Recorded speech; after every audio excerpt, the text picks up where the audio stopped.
Hello, my name is Solamada Pamajord, and I'm here today to talk to you about Dame Ethel Smyth's The Prison. She is an absolutely remarkable woman, and this is a really fantastic piece, her last great masterwork, and her only symphony.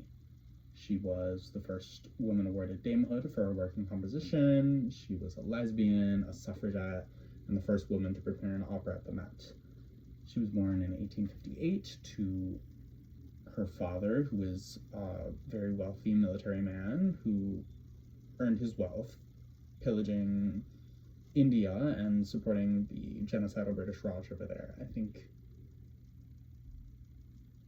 not that this comes out necessarily in her work, but it is important to sort of contextualize where the wealth that allows for a Victorian lifestyle, that allows for the classical music scene that we understand to spring up in Europe is actually coming from. And so, but she had, all accounts, a very typical country upbringing as a woman of upper middle class, of relative wealth. She was very tomboyish. Their house had many servants, but she was always up to no good. She knew from a very early age that she was a lesbian. She had this list of passions that were mostly the other girls.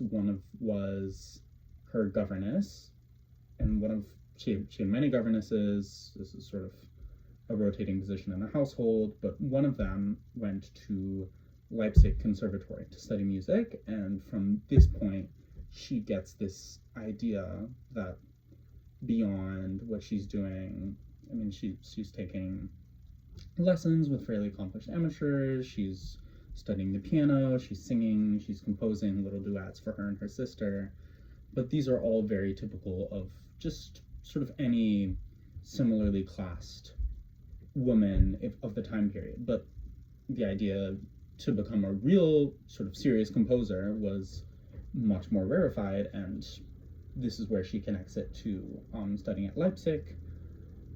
She brings it up to her father, who says he would rather that she had died, but she sort of persists, as is her way, and she compares the techniques that she uses in sort of convincing her father to send her to Leipzig. She compares them to the techniques that she would go on to use in the suffragette movement.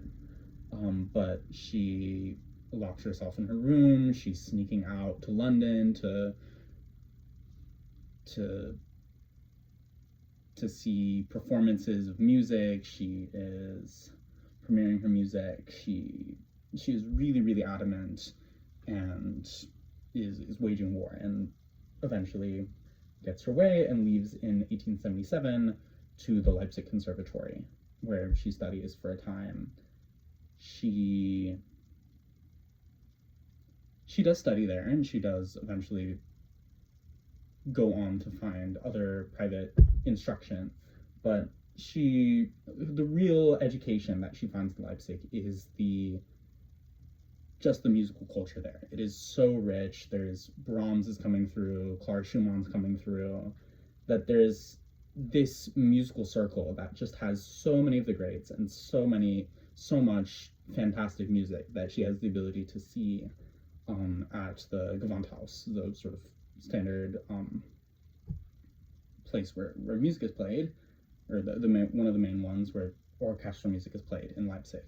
But so she winds up there. She ends up studying individually with Herr Herzogenberg, who is the husband of Liesl, or Elizabeth Herzogenberg, who is one of her great loves, the great loves of her life. And so then she's just in there. She's rubbing shoulders with Tchaikovsky, with Brahms, in this kind of sort of circle of high society musicians, and really seriously studying and sort of making a name for herself.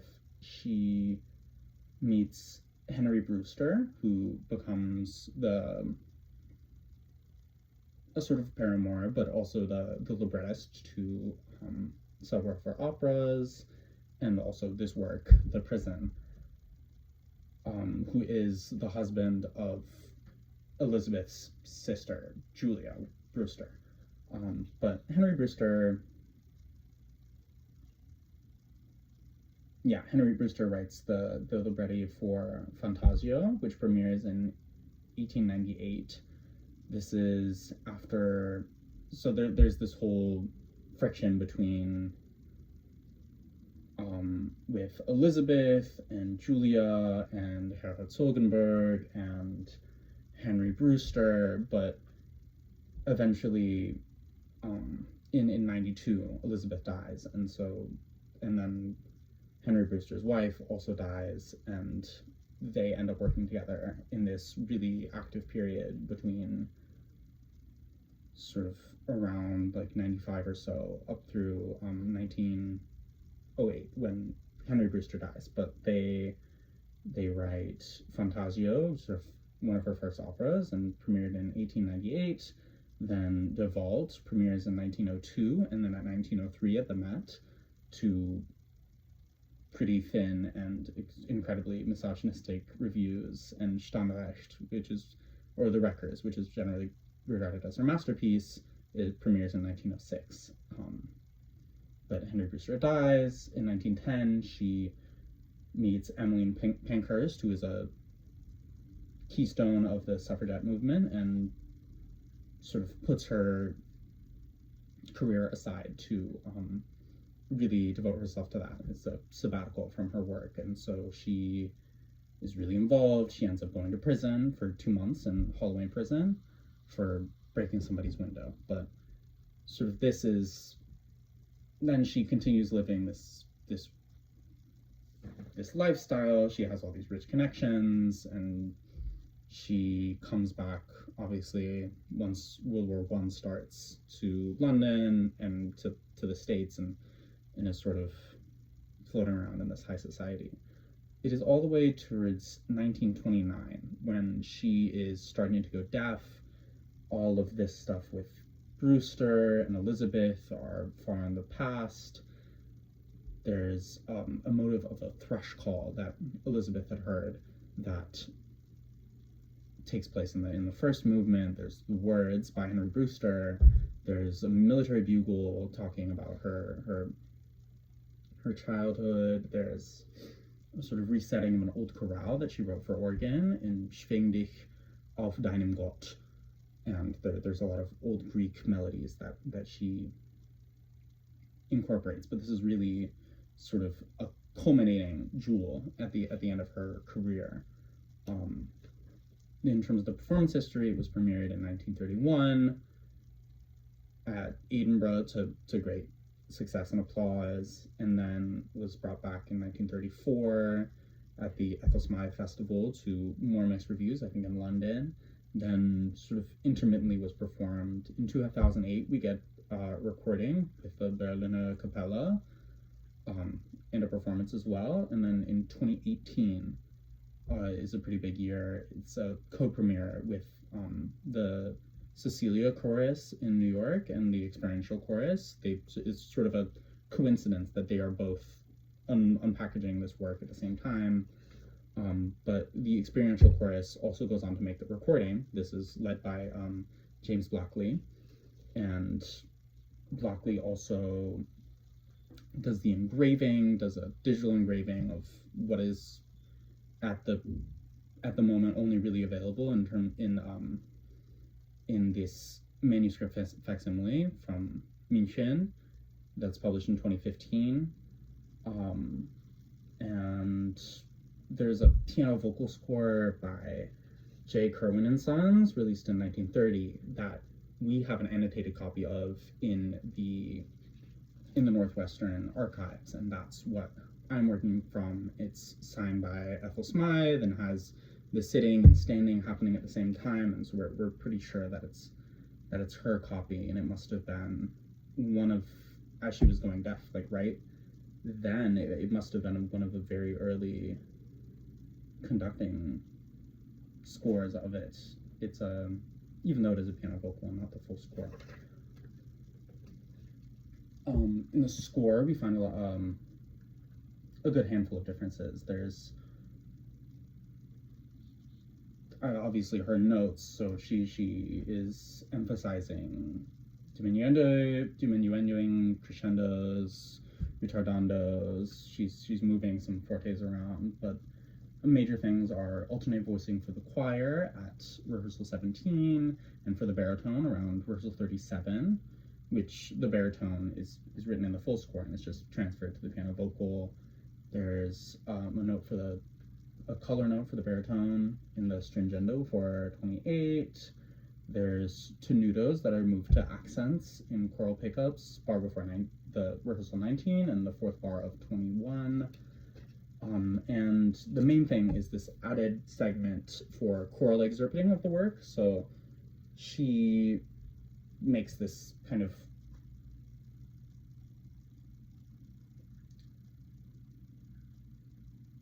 allowance for if people want to excerpt these two big orchestral sections, which are the orchestration of the organ chorale at the start of the second part, and then the first glimmer of dawn at towards the end of the first part.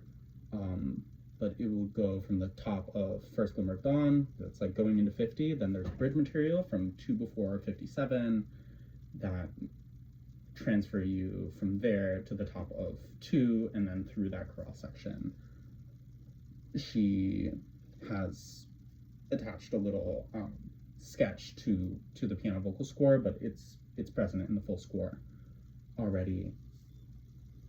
I think in terms of the differences that I would like to bring, if I were working up this and sort of really getting together the performance forces to really put on this huge work, would really be honing in this idea of the passions of Dame Ethel Smyth, and that hers was a life full of total conviction, but for many different things. Total conviction in love, but between different people. Total conviction in her music, and total conviction traveling and politically. And I think there's all these really hard pivots that are just so hard to achieve with such a big performing force, but I think are totally necessary for the breadth of the piece to really speak. And I think something that really speaks to this is when the thrush motif comes in. Obviously it's sort of worked up and orchestrated in moments, but when it's just, there's the solo flute that's playing it, and it's allegro every time and then becomes a tempo afterwards, but I think it really has to have all of the passion that she had for Lysol in there. In terms of why this piece and why now, there is obviously, with the current regime, ramping up oppression of women, of reproductive rights, of voting rights, and specifically of trans women, that is sort of constricting our IDs and reversing our IDs, constricting our abilities to travel, is putting trans women into men's prisons, and further taking away the opportunities that we have. And I think in this specific moment, there's